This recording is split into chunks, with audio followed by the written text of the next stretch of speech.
Hello student, SMS school की online class में आपका हार्दिक स्वागत है। मैं एप्लीकेशन ऑफ इंटीग्रेशन का चैप्टर आपको पढ़ा रहा था, उसके 10 पार्ट करा दिए थे। आज पार्ट नंबर 11 कराऊंगा। ये आपका एग्जाम्पल नंबर 17 में है student. X square plus Y square बराबर कितना है? Pi square. वाई बराबर कितना है? साइन एक्स के मध्यवर्ती का क्षेत्रफल हमें चाहिए।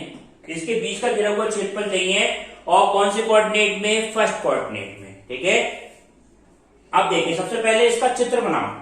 तो ये समीकरण टाइप है, ये पहचानो। X square plus Y square बराबर पाई स्क्वायर। ये समीकरण किसकी स्टूडेंट? ये समीकरण हमारी वृत्त की है। ऐसा वृत्त जिसका केंद्र 0 0 और त्रिज्या कितनी होगी? पाई होगी। ये समझे, ऐसा वृत्त बन गया जिसका केंद्र तो कितना है स्टूडेंट? 0 0 और त्रिज्या कितनी है हमारी? पाई। तो एक ऐसा वृत्त बनाया, केंद्र 0 0 और त्रिज्या कितनी स्टूडेंट इसकी? पाई है। तो ये बन गया केंद्र और ये त्रिज्या कितनी है? पाई। तो इस बिंदु के निर्देशांक कितने होंगे स्टूडेंट? ये बिंदु के एक्स अक्ष पे है, तो इसके निर्देशांक पाई, 0 और 0, पाई। ये बन गया ऐसा बस। अब देखें दूसरा कर्व क्या दे रखा है? y बराबर साइन एक्स। साइन एक्स के मध्यवर्ती का क्षेत्रफल। अब साइन एक्स का कर्व किस तरह से बताया था आपको स्टूडेंट? साइन एक्स का कर्व ये बताया था, इस तरह से मान आता है। साइन एक्स का मान इस तरह से होता है। ठीक है, साइन वेव इस तरह से आती है 0 से लेके पाई। पाई बाई इस पे वैल्यू क्या होती है? मैक्सिमम वैल्यू होती है पाई बाई 2 पे। फिर पाई पे साइन पाई का मान क्या आ जाता है? 0 आ जाता है। तो साइन का कर्व क्या होता है हमारा? ये वाला होता है। ये y बराबर साइन एक्स का कर्व है स्टूडेंट, और ऊपर वाला ये काय का समीकरण है? ये वृत्त का समीकरण है। इसके मध्यवर्ती का क्षेत्रफल हमें चाहिए। ठीक है, पहले कोऑर्डिनेट की बात कर रहा है, तो पहले कोऑर्डिनेट में अब ध्यान से देखो, इनके और इनके मध्यवर्ती का क्षेत्रफल क्या होगा? इसका और इसका। तो ये तो बन गया मध्यवर्ती का क्षेत्रफल आपका। कौन सा बना? ये बना। ये वाला मत करना, ये तो y बराबर साइन एक्स और x की मध्यवर्ती का हो जाता। पहले कोऑर्डिनेट में केवल यही वाला क्षेत्रफल आपका घेर रहा है। ठीक है, अब इसका क्षेत्रफल निकालना। तो इसका क्षेत्रफल निकालने के लिए आप देखो क्या करें। ये कर्व यहां से यहां तक आ रहा है, इससे एक्स एक्सिस पर लंब गिरा दे। ठीक है, इस कर्व के द्वारा एक्स एक्सिस पे घिरा हुआ क्षेत्रफल पूरा यहां तक आ गया। इस कर्व के द्वारा एक्स एक्सिस पे घिरा हुआ क्षेत्रफल माइनस ये नीचे वाले कर्व के द्वारा एक्स एक्सिस पे घिरा हुआ क्षेत्रफल हम घटा देंगे, तो हमारा क्या मिल जाएगा? ये बीच का घिरा हुआ क्षेत्रफल मिल जाएगा स्टूडेंट। ठीक है, अब देखें हमें जो क्षेत्रफल चाहिए वो क्या मान आएगा? a बराबर इंटीग्रेशन में y dx minus integration y dx। ठीक है, अब लिमिट की बात करें, ये y का मान, पहला वाला y का मान किससे लगेगा स्टूडेंट? ऊपर जो कर्व होगा, ये ऊपर वाला कर्व क्या है? वृत्त है, वृत्त से। और नीचे वाला कर्व हमारा क्या है स्टूडेंट? ये साइन एक्स है। ये किससे लगेगा? y बराबर साइन एक्स से। ठीक है, अब हम लिमिट की बात करें। लिमिट, लोअर लिमिट कहां से स्टार्ट हुई ये समझे। ठीक है, यहाँ पे वृत्त की बात करें पहले। वृत्त में लिमिट कहां से है? x की लोअर लिमिट कितनी है? 0, और कहां तक आया ये पॉइंट? पाई तक। ये वाली लाइन तो आई वृत्त की 0 से लेके पाई तक। x की लोअर लिमिट 0, अपर लिमिट कितनी है स्टूडेंट? पाई हो गई। ठीक है, अगर हम इस साइन एक्स की कर्व की बात करें तो इसमें लोअर लिमिट तो कितनी है? 0 है। अपर लिमिट कितनी है स्टूडेंट? पाई है। तो 0 से लेके कितना हो जाएगा? पाई। ठीक है, हम y का मान वृत्त से लगाएंगे, तो वृत्त से y का मान कितना हो जाएगा? पाई स्क्वायर माइनस एक्स स्क्वायर हो जाएगा स्टूडेंट। तो वृत्त से y का मान आपका क्या आया? ये वृत्त का समीकरण हमारा ये है, X square plus Y square बराबर पाई स्क्वायर। तो वाई स्क्वायर बराबर कितना हो जाएगा आपका? Pi square minus x square. और y का मान निकालेंगे तो अंडर में आ जाएगी वैल्यू। ये y का मान किससे हो गया? वृत्त से हो गया। और साइन एक्स तो है, y का मान साइन एक्स इस कर्व से। अब देखो इसका मान रखते हैं, अब उसकी कैलकुलेशन करते हैं। ये मान हम रखें 0 से लेके पाई तक। a बराबर 0 से लेके पाई तक, अंडर के अंदर a square minus x square, वो पाई स्क्वायर माइनस कितना है? एक्स स्क्वायर और dx। और लिमिट क्या हो जाएगी? माइनस लोअर लिमिट क्या है? 0 से लेके पाई तक। y का मान कितना है स्टूडेंट? साइन एक्स है, साइन एक्स और dx, इसके इंटीग्रेशन को सॉल्व करना आपका आंसर आ जाएगा। अब ए स्क्वायर माइनस एक्स स्क्वायर, इसका इंटीग्रेशन सॉल्व करने के लिए आपको एक फार्मूला बताया था, अंडर के अंदर A square minus x square dx हो तो उसकी वैल्यू क्या होती है, x अपॉन टू, ये मान क्या आता है student, x upon two under के अंदर A square minus x square plus A square upon two और sine inverse x upon A, ये मान, ठीक है। तो x की जगह पे वैल्यू कितनी है, x है, और a की जगह वैल्यू कितनी है स्टूडेंट, पाई है। तो आप ये वाला मान रखें, ठीक है। अब देखें इसकी कैलकुलेशन, अब देखो ए स्क्वायर माइनस एक्स अपॉन ए, एक्स अपॉन ए की जगह वैल्यू कितनी हो जाएगी, एक्स अपॉन पाई, ठीक है। ए स्क्वायर माइनस एक्स स्क्वायर कितना हो गया स्टूडेंट, पाई स्क्वायर और माइनस एक्स स्क्वायर और plus A square upon to यानी कि पाई स्क्वायर अपॉन टू और साइन इनवर्स कितना हो जाएगा स्टूडेंट, पाई अपॉन एक्स। ये माना गई लोअर लिमिट 0, अपर लिमिट कितनी हो गई स्टूडेंट, पाई हो गई। साइन एक्स का इंटीग्रेशन कितना होगा स्टूडेंट, माइनस के कॉज एक्स, तो माइनस पहले से है तो ये क्या माना गया, प्लस का कॉज एक्स और 0 से लेके पाई, ठीक है। अब देखें इसमें हम क्या रखते हैं, एक्स की जगह पे पाई रखते हैं, यहाँ पे और यहाँ पे दोनों जगह पाई रखते हैं, फिर एक्स की जगह हम क्या रखेंगे, लोअर लिमिट रखेंगे स्टूडेंट, ठीक है। तो ये मान क्या हो जाएगा, पाई अपॉन पाई। अब एक बात का ध्यान दें, ये pi square minus pi square आएगा, pi square minus pi square, ये तो 0 हो जाएगा, पाई अपॉन टू और साइन इनवर्स कितना होगा स्टूडेंट, पाई अपॉन पाई, ठीक है। अपर लिमिट रखने पे पाई दोनों जगह रख दी, माइनस लोअर लिमिट यहाँ पे एक्स की जगह पे क्या रखेंगे हम, 0 रखेंगे, तो 0 अपॉन पाई अंडर के अंदर पाई स्क्वायर माइनस एक्स स्क्वायर, और यहाँ पे भी क्या रख दें स्टूडेंट, पाई रख दें, तो ये मान वो 0 रखेंगे, ये आपका मान आएगा एक्स अपॉन ए, यहाँ पे वैल्यू पाई अपॉन ए आएगी स्टूडेंट, ठीक है। देखो सूत्र में क्या है, एक्स जगह तो एक्स आएगा, एक्स अपॉन कितना आएगा स्टूडेंट, यहाँ पे पाई आएगा। तो हम अपर लिमिट हम 0 की रख रहे हैं यहाँ पे स्टूडेंट, तो ये क्या माना जाएगा, पाई स्क्वायर अपॉन टू और साइन इनवर्स कितना आ जाएगा, 0 हो जाएगा, ठीक है। और इसका तो मान क्या आ जाएगा आपका, कॉस पाई माइनस कॉस 0, ठीक है। अब देखिए स्टूडेंट, ये वाली वैल्यू तो क्या हो गई, 0 हो जाएगी, क्योंकि पाई स्क्वायर से पाई स्क्वायर कट जाएगा, 0 हो जाएगा। ये साइन वर्स पाई से पाई कट जाएगा, साइन वर्स 1 का मान कितना हो जाएगा स्टूडेंट, पाई हो जाएगा आपका मान। तो ये आपको फाइनल वैल्यू क्या आएगी स्टूडेंट, ये मान आएगी पाई स्क्वायर अपॉन 2, इसका मान कितना था, साइन वर्स 1 का मान पाई बाई 4, पाई बाई 4 हो गया, माइनस ये वैल्यू तो कितनी हो गई, 0 हो गई, ये वाला मान भी 0 हो जाएगा, साइन वर्स 0 का मान, ये वाला बचेगा, ये कितना था, कॉस पाई का मान -1 और कॉस 0 का मान कितना होगा 1, ये मान आ गया। तो ये वैल्यू आपकी क्या आ गई स्टूडेंट, पाई का क्यू अपॉन 8 माइनस, ये पाई से पाई कटेगा, साइन वर्स 1 का मान यहाँ पे कितना होगा स्टूडेंट, पाई बाई 2 हो जाएगा, ठीक है स्टूडेंट। तो ये 2 और 2 की मल्टीप्लाई कितनी हो जाएगा, पाई क्यू अपॉन 4 माइनस 2। इसको अगर हम आगे सोल्व करेंगे तो ये क्या माना जाएगा, पाई क्यू माइनस 8 अपॉन 4, और आंसर टाइम में आएगा स्टूडेंट वर्ग इकाई, ये आपका क्या आ जाएगा, फाइनल आंसर आ जाएगा, ठीक है स्टूडेंट। अब आप देखें स्टूडेंट, नेक्स्ट एग्जांपल आपका 19वां एग्जांपल है, y बराबर साइन एक्स, y बराबर कॉज एक्स और y अक्ष के बीच का घिरा हुआ क्षेत्रफल चाहिए, और x का मान किसके बीच में होना चाहिए स्टूडेंट, 0 से लेके पाई बाई 2 तक, ठीक है स्टूडेंट। अब सबसे पहले इनके हमें कर्व बनाने आने चाहिए। y बराबर साइन एक्स की बात करें तो कर्व किस तरह से बनता है आपका, x एक्स का डैश और y डैश, इसका कर्व इस तरह से बनता है साइन एक्स, ठीक है। मगर स्टूडेंट क्या बात हो रही है, 0 से लेके पाई बाई 2 तक, तो केवल यहां तक पाई बाई 2 तक के बीच का घिरा हुआ क्षेत्रफल आएगा। ये कर्व आपका किसका है, y बराबर साइन एक्स का, ठीक है।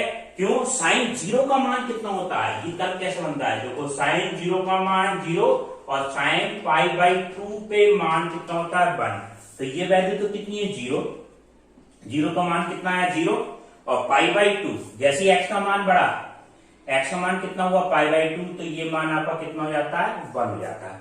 इस तरह से मान आता है। ठीक है, अब देखो cos 0 का मान कितना होता है, cos 0 का मान होता है 1। तो ये कर्व ऊपर वाला जो cos x का कर्व होगा ये कहां से स्टार्टिंग होगी, ऊपर से स्टार्टिंग होगी। और cos 90 का मान पाई बाई टू का हम कह लें तो इसका मान क्या होता है 0। तो पाई बाई टू पे यहाँ पे वैल्यू जो पाई बाई टू है यहाँ पे स्टूडेंट, तो उसका कर्व क्या आएगा एकदम cos x का कर्व नीचे की तरफ आएगा। कैसे देखो, ये कर्व आएगा cos x का, ये कर्व किसका आएगा y बराबर cos x। देखो पहचान करो, cos 0 का मान कितना हो गया 0, बाई एक्सिस पे कितना हो गया 0 हो गया। ठीक है, cos पाई बाई टू आए आगे की तरफ बढ़े, मगर y का मान कितना हो जाएगा 0 हो जाएगा। तो इस तरह से कर्व जो आएगा वो किसका आएगा cos x का आएगा। अब क्वेश्चन में क्या पूछा है, y बराबर sin x, y बराबर cos x और y अक्ष के मध्यवर्ती का क्षेत्रफल हमें चाहिए। तो y बराबर sin x ये कर्व हो गया आपका, y बराबर sin x, y बराबर cos x ये हो गया, और इसके y एक्सिस हमारा ये हो गया, इसके मध्यवर्ती का क्षेत्रफल आपको कौन सा आएगा ये वाला आएगा। ठीक है, ये क्षेत्रफल हमें चाहिए। तो इसको क्षेत्रफल निकालने के लिए क्या करें आप, इस कर्व द्वारा एक्स एक्सिस पे गिरा हुआ क्षेत्रफल, ये ऊपर वाले कर्व के द्वारा एक्स एक्सिस पे गिरा हुआ क्षेत्रफल और इस कर्व के द्वारा एक्स एक्सिस पे गिरा हुआ क्षेत्रफल, इस पॉइंटों को मान लो ओ ए बी और डी, कोई सारी पॉइंट मान ले। हम इसको बाई एक्सिस पे घेर के क्यों नहीं निकालना है स्टूडेंट, ये बात का ध्यान दें। अगर हम बाई एक्सिस पे घेर के क्षेत्रफल निकालेंगे तो उसमें क्या प्रॉब्लम आएगी, वो तो उससे भी जाएगा। उसमें क्या आएगा, आप एक्स का मान निकालेंगे तो साइन इनवर्स बाई हो जाएगा, और साइन इनवर्स बाई का जब इंटीग्रेशन करेंगे तो उसमें आई या रूल लगता है, तो वो इंटीग्रेशन आपका बहुत बड़ा हो जाएगा। ठीक है, तो हम इसको हम साइन एक्स की जगह हम वाई डी एक्स से कर रहे हैं, जिससे साइन एक्स कॉस एक्स का इंटीग्रेशन आपका आसानी से सॉल्व हो जाता है। ठीक है, तो इस कर्व के द्वारा एक्स एक्सिस पे घिरा हुआ क्षेत्रफल आपका क्या मान आएगा, ये देखें। सबसे पहले आपको बी पॉइंट के निर्देशांक निकालने हैं। बी पॉइंट के निर्देशांक निकालने के लिए देखो क्या करें, इसको समीकरण 1 डाल लें, समीकरण नंबर 2 डालें, समीकरण 1 और 2 को क्या कर दें हम बराबर कर दें। समीकरण 1 बार 2 से साइन एक्स बराबर कितना हो जाएगा स्टूडेंट, cos x हो जाएगा। साइन एक्स बराबर कितना आया आपका मान, साइन एक्स बराबर कितना आया cos x, इसको हम ऐसे लिख सकते हैं tan x बराबर कितना हो गया 1, x का मान कितना हो गया पाई बाई 4। ठीक है, x का मान कितना आया पाई बाई 4, तो बी बिंदु कोऑर्डिनेट यहाँ पे x का मान कितना होगा पाई बाई 4 होगा। हमें x कोऑर्डिनेट की जरूरत, क्योंकि x कोऑर्डिनेट हम x एक्सिस पे घिरा हुआ क्षेत्रफल निकालना है। तो आप देखें a बराबर क्या होगा y dx माइनस इंटीग्रेशन में y dx minus y dx। y का मान ऊपर वाला कर्व कौन सा है पहले cos x वाले कर्व से, y का मान किससे लगाएंगे cos x वाले कर्व से, और ये y का मान sin x वाले कर्व से लगाएंगे। लिमिट की बात करें, दोनों कहां मिल रहा है पाई बाई 4 में मिल रहा है। इस बिंदु पे a बिंदु पे x का मान कितना है स्टूडेंट 0 है, और b बिंदु पे x का मान कितना है पाई बाई 4 है, कि दोनों का आपस में पाई बाई 4 पे मिलते हैं, क्योंकि साइन 45 cos 45 का मान आपस में क्या होता है बराबर होता है स्टूडेंट। तो 0 से लेके पाई बाई 4 और 0 से लेके पाई बाई 4। अब ये आप मान रख दें, सिंपल मान रखने पे और इंटीग्रेशन करना है आपका। साइन एक्स पाई की जगह क्या रखते हैं हम cos x रखते हैं, तो ये मान आपका क्या आया cos x, इंटीग्रेशन में cos x और dx 0 से लेके पाई बाई 4 माइनस बाई का मान कितना रख दें स्टूडेंट साइन x रख दें 0 से लेके पाई बाई 4 और साइन x और dx। cos x का इंटीग्रेशन कितना होगा स्टूडेंट साइन x होगा, तो ये मान आपका कितना आया साइन x, और लिमिट 0 से लेके क्या बन गई पाई बाई 4, और साइन x का इंटीग्रेशन क्या होता है माइनस, तो माइनस पहले से है स्टूडेंट, तो क्या आ जाएगा आपका ये प्लस का हो जाएगा cos x और 0 से लेके पाई बाई 4। ठीक है, अब हम क्या लगाएं इसकी अपर लिमिट लगा दें। अपर लिमिट लगाने से क्या माना जाएगा student sine pi by 4 minus sine 0, और इसमें हम अपर लिमिट लगाएं स्टूडेंट तो ये क्या माना जाएगा cos pi by 4 minus cos 0। Sine 0 का मान तो 0 हो गया, और साइन पाई बाई 4 का मान कितना हो जाएगा स्टूडेंट 1/√2। तो 1/√2 प्लस वो -0 प्लस 1/√2 -1। 1/√2 कितना हो गया स्टूडेंट? ये मान आ गया 2/√2 -1। ये √2 बार कैंसिल हो जाएगा, तो इसका फाइनल आंसर कितना आएगा स्टूडेंट? √2 - 1 वर्ग इकाई। ये आपका क्या आ जाता है? फाइनल आंसर आता है। ठीक है, अब आप देखें, अब नेक्स्ट क्वेश्चन देखें, एग्जाम्पल नंबर 20 में एग्जाम्पल है आपका student x² is less and equal to y और y is less and equal to x से घिरे क्षेत्र का क्षेत्रफल हमें ज्ञात करना है। इनका मतलब क्या होता है स्टूडेंट? इक्वलिटी होती है ये सर समीकरण। ठीक है, सर समीकरण आपको 15वें चैप्टर में भी हल करना आपको बताएंगे ग्राफ के माध्यम से। इससे आगे आपको चैप्टर आएगा 15वां चैप्टर, उसमें बहुत डिटेल से है सर समीकरण को हल करना ग्राफ से। इसको आप समझाते हैं, पहले ये समीकरण बना लो। सर समीकरण से समीकरण बनाने के लिए आपको जो ग्रेटर और लेस है इसको बराबर रख लो। x² बराबर y, एक समीकरण ये बन गई, और ये y बराबर कितना हो गया x। इसके बीच का घिरा हुआ क्षेत्रफल चाहिए, और किस में होना चाहिए? x² का मान ऐसे पॉइंट होने चाहिए जिसमें x² का मान क्या होना चाहिए? x² का मान लेस देन y और y का मान लेस देन x, ऐसे क्षेत्र में। ठीक है, ये आपको अभी बताएंगे कैसे। पहले इनके चित्र बताएं। चित्र बनाएंगे आपके x² बराबर y। x² बराबर y का मतलब क्या हुआ? ये काय का चित्र होगा स्टूडेंट। x² बराबर 4a/, काय का होता है? परवलय का होता है। एक ऐसा परवलय जो y अक्ष की धन दिशा में खुलेगा। ठीक है, ये आपका परवलय बन गया, y अक्ष की धन दिशा में खुलने वाला परवलय। x² बराबर y, y बराबर x क्या होता है स्टूडेंट? y बराबर x। जब भी x और y के निर्देशांक 1 और 1 होते हैं तो काय की समीकरण होती है? रेखा की समीकरण होती है। और एक ऐसी रेखा क्योंकि हम इसमें हम रखें, एक बार क्या ले, हम x अक्ष पे ले स्टूडेंट। x अक्ष पे क्या होता है? y बराबर 0। y बराबर 0 रखने पे क्या आ जाएगा आपका? x बराबर भी 0 हो जाएगा। और y अक्ष पे हम गार्ड करें तो वो आपका क्या आ जाएगा? x बराबर 0 तो y बराबर 0। तो यानी कि रेखा मूल बिंदु से होकर जाएगी, और y बराबर x है, यानी कि हम कहें y बराबर x। इसकी तुलना अगर हम mx प्लस c से करें तो m का मान 1 और tan थीटा बराबर 1।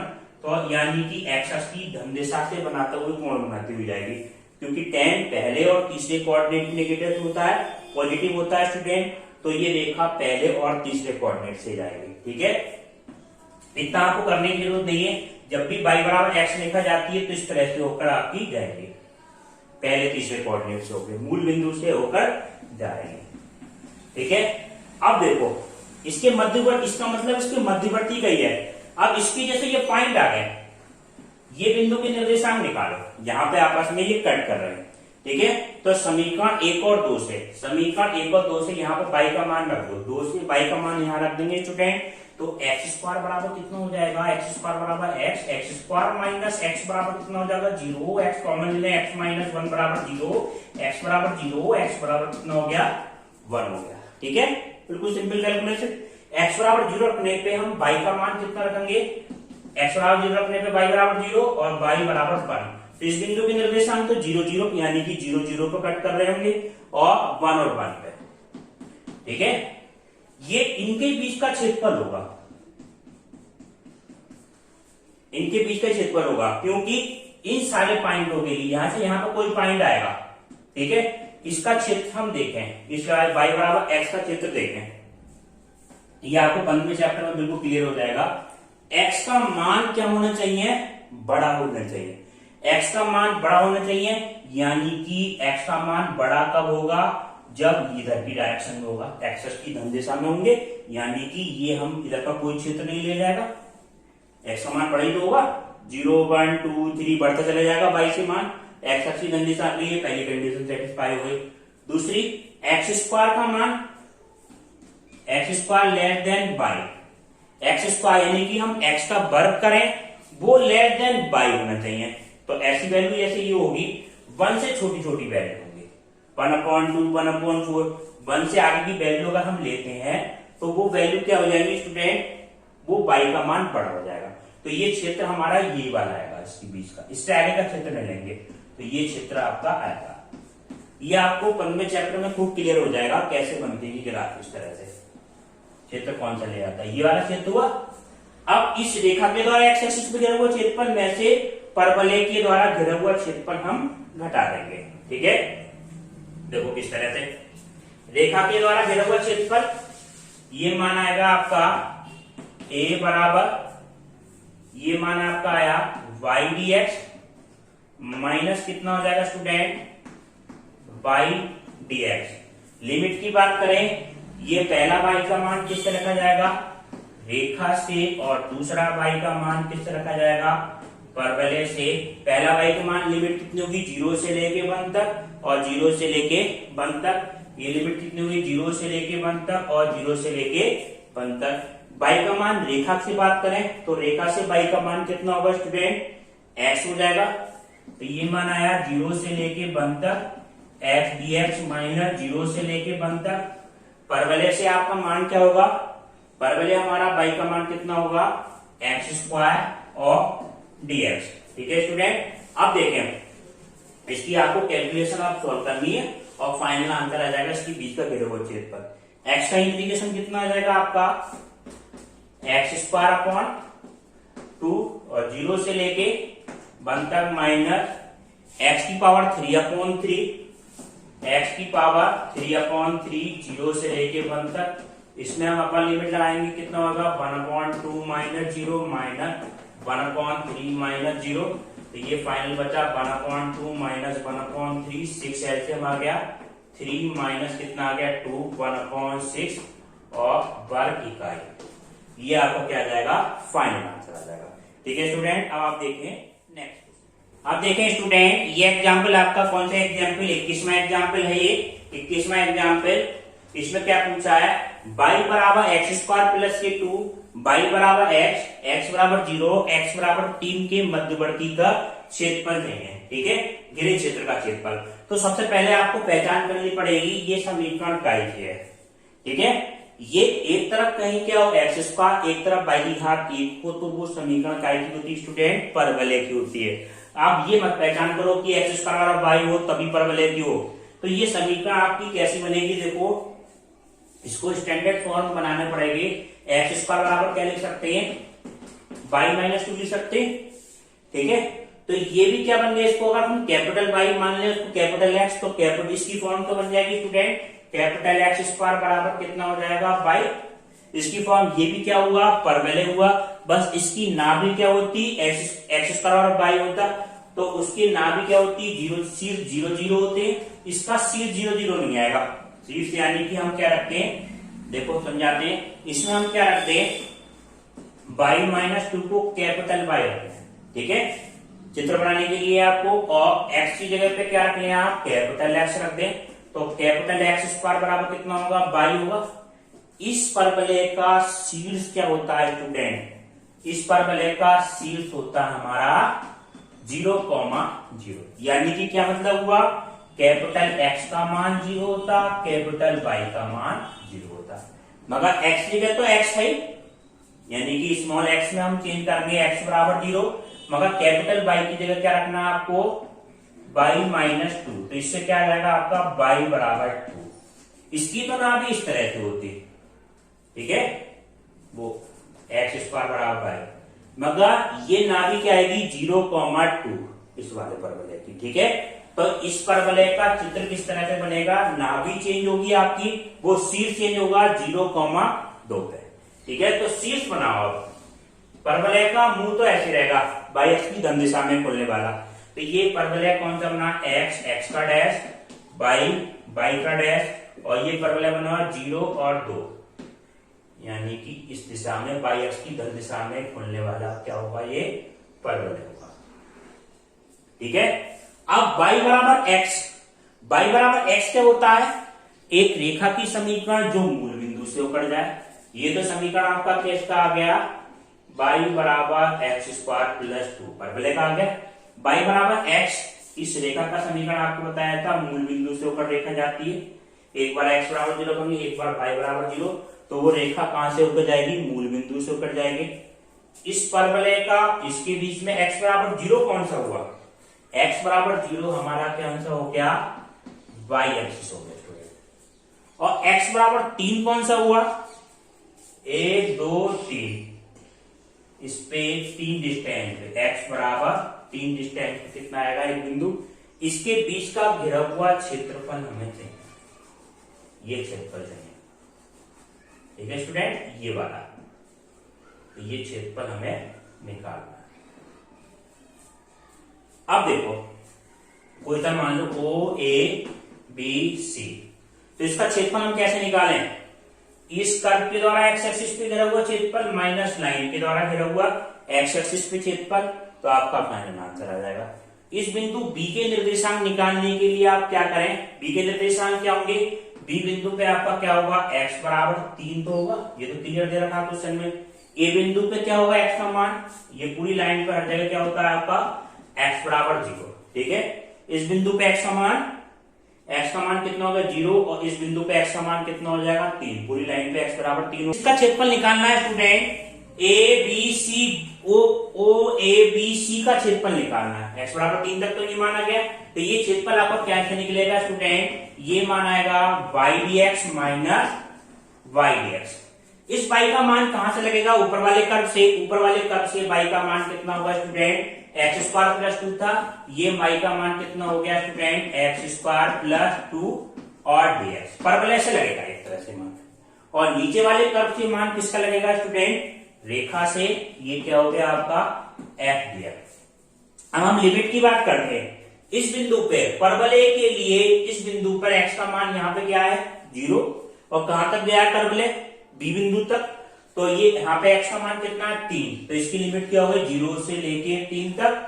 इस नीचे वाले कर्व की बात करें, यहाँ पे x का मान क्या है स्टूडेंट 0, और इस बिंदु पे x का मान कितना है 0, और इस बिंदु पे x का मान क्या है 3, तो दोनों पे लिमिट आपकी क्या होगी 0 से लेके 3 तक, और 0 से लेके परवलय से रखेंगे स्टूडेंट, और y का मान रेखा से रखेंगे। y का मान परवलय से आपका क्या है एक्स स्क्वायर प्लस 2 है, एक्स स्क्वायर प्लस 2 रख दें, तो यहाँ पे एक्स स्क्वायर प्लस 2 0 से लेके 3 dx, और y का मान रेखा से y का मान x और dx।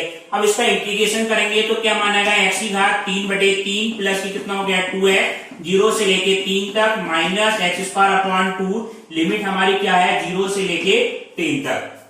हम अपन लिमिट रखते हैं 3 3 9 3 27/3 और प्लस कितना हो गया 6, और लोअर लिमिट रखने से ये दोनों वैल्यू क्या हो जाएंगी स्टूडेंट 0 हो जाएंगी, तो ये मान 0 हो गया। अपर लिमिट रख दें तो इसका मान कितना होगा 3 3 9/2 माइनस 0। ठीक है, अब देखिए ये मान आपका कितना आ जाएगा 3 3 9 और 6 15 माइनस 9/2, 15 दूनी 30 माइनस 9 कितना आ जाएगा आपका स्टूडेंट 21/2 वर्ग इकाई। ये आपका क्या आ जाएगा फाइनल आंसर आ जाएगा स्टूडेंट। अब आपको नेक्स्ट क्लास इसके अगले पार्ट में कराएंगे और एलडब्ल्यू क्वेश्चन आपको पीडीएफ